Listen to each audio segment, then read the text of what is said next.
Putri. Saya Khairul Ramadhani. Saya Sela Ramadhani. Selamat menyaksikan. Kebijakan dan dampak pendudukan Jepang di Indonesia. Pendudukan Jepang di Indonesia pada tahun 1942 sampai 1945 dilakukan untuk kepentingan perang Jepang di Asia Pasifik. Jepang menerapkan berbagai kebijakan yang sangat memberatkan rakyat sehingga menimbulkan penderitaan yang luas. Walaupun ada juga beberapa dampak tidak langsung yang mendorongkan tumbuhnya kesadaran nasional. Kebijakan utama Jepang antara lain yaitu 1. Kerja paksa atau romusa untuk membangun sarana perang. Yang kedua, mengambil hasil pertanian dan sumber daya alam. Yang ketiga, pembatasan kebebasan rakyat dan sensor pers. Yang keempat, pembentukan organisasi militer dan semi-militer. Dampaknya, rakyat mengalami kelaparan, kemiskinan, penyakit, dan banyak korban jiwa. Namun, di sisi lain, rakyat Indonesia mulai terlatih, terorganisasi, mengalami kedisiplinan militer, dan semakin kuat keinginan untuk merdeka.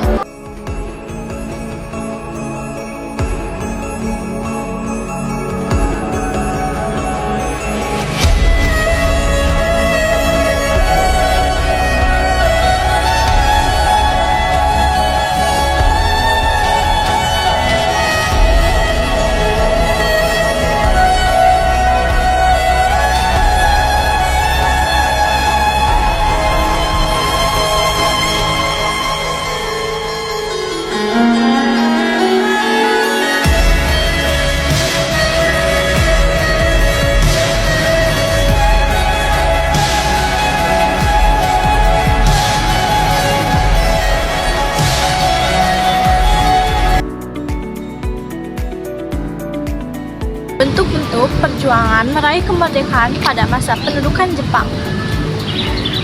Perjuangan bangsa Indonesia dilakukan dengan berbagai cara, baik secara langsung maupun tidak langsung. Sebagian tokoh melakukan pergerakan bawah tanah untuk melawan Jepang secara rahasia. Selain itu, terjadi perlawanan bersenjata seperti pemberontakan Peta di Blitar dan perlawanan rakyat di Aceh serta Singaparna. Para pemimpin bangsa juga memanfaatkan BPUPKI dan PPKI untuk mempersiapkan dasar negara dan kemerdekaan. Golongan pemuda mendorong agar kemerdekaan secara diproklamasikan tanpa menunggu izin Jepang.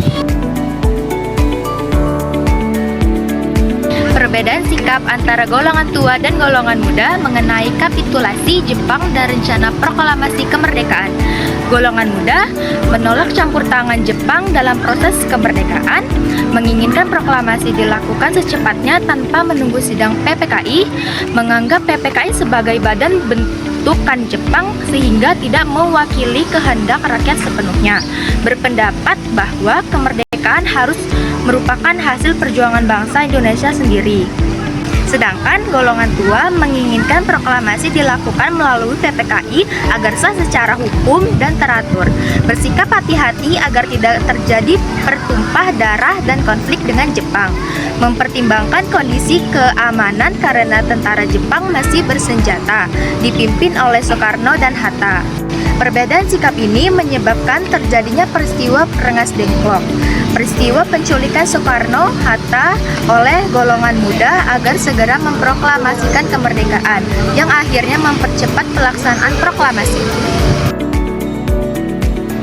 Tentang peristiwa proklamasi 17 Agustus 1945, maknanya bagi bangsa Indonesia. Setelah Jepang menyerah kepada sekutu pada 15 Agustus 1945, para tokoh Indonesia segera menyiapkan kemerdekaan. Teks proklamasi disusun pada malam 16 Agustus 1945 di Rumah Laksamana Maida dan dibacakan oleh Soekarno pada pagi hari 17 Agustus 1945 di Jakarta. Proklamasi ini menandai lahirnya negara Indonesia yang merdeka, bebas dari penjajahan, serta menjadi dasar pembentukan pemerintahan. Tentang pembentukan pemerintahan Indonesia dalam sidang PPKI 18 Agustus sampai 22 Agustus 1945. Dalam sidang PPKI diputuskan beberapa hal penting, yaitu 1. Pengesahan Undang-Undang Dasar 1945 sebagai dasar negara dan hukum tertinggi Indonesia. 2. Pengangkatan Soekarno sebagai Presiden dan Muhammad Hatta sebagai Wakil Presiden. 3. Pembagian wilayah Indonesia menjadi beberapa provinsi untuk memudahkan pemerintahan daerah. 4. Pembentukan Kementerian Komite Nasional Indonesia Pusat atau KNIP dan Badan Keamanan Rakyat atau BKR. Keputusan ini menjadi dasar berdirinya pemerintahan Indonesia secara resmi. Jelaskan tentang dukungan dan reaksi rakyat Indonesia terhadap peristiwa proklamasi kemerdekaan. Rakyat Indonesia menyambut proklamasi dengan gembira dan penuh semangat. Berita kemerdekaan disebarkan melalui radio, surat kabar, dan dari mulut ke mulut.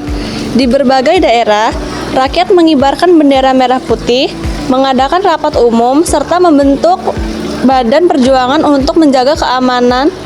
Banyak pemuda juga mengambil alih kantor-kantor Jepang sebagai tanda bahwa Indonesia telah merdeka dan siap mempertahankannya. Dukungan rakyat ini menunjukkan bahwa kemerdekaan merupakan kehendak seluruh bangsa dan menjadi awal perjuangan mempertahankan kedaulatan Indonesia.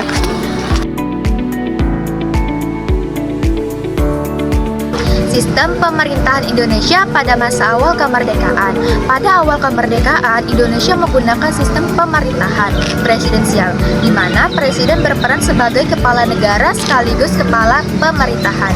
Karena DPR belum terbentuk, KENIP membantu menjalankan tugas legislatif. Pada akhir tahun 1945, sistem ini sempat berubah menjadi sistem parlementer untuk menyesuaikan kondisi politik dan perjuangan mempertahankan kemerdekaan.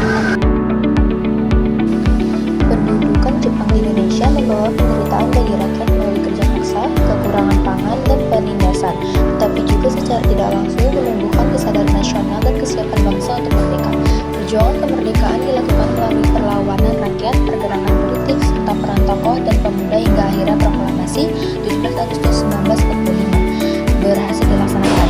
Setelah proklamasi, Indonesia segera membentuk pemerintahan melalui sidang PPKI, mendapat dukungan luas dari rakyat dan mulai menjalankan sistem pemerintahan untuk mempertahankan serta mengisi kemerdekaan.